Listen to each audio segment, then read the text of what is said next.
Okay. Sige, paano gawing 100% yung ating 93% complete dun sa katatapos lang nating Virtual Inset 2.0 ng Educational Technology Unit. So, ganito.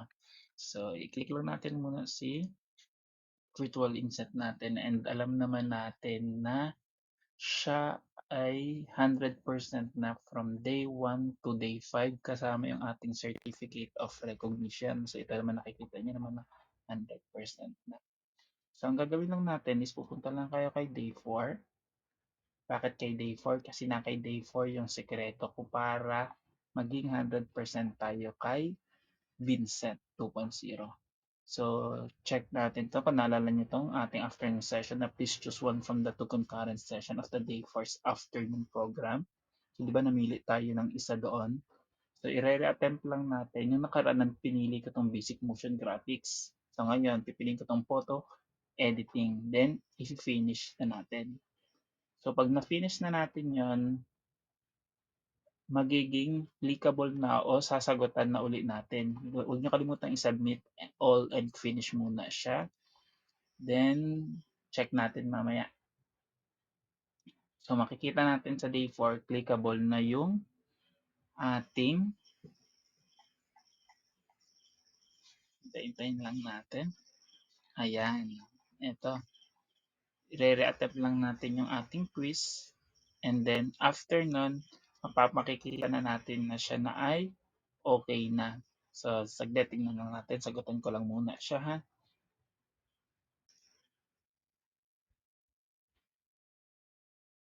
Ayan, sinagutan ko na siya. Yung una, submit all and finish lang muna. Then, yan, makikita natin na control ako kay day 4 para makita ninyo na okay na siya.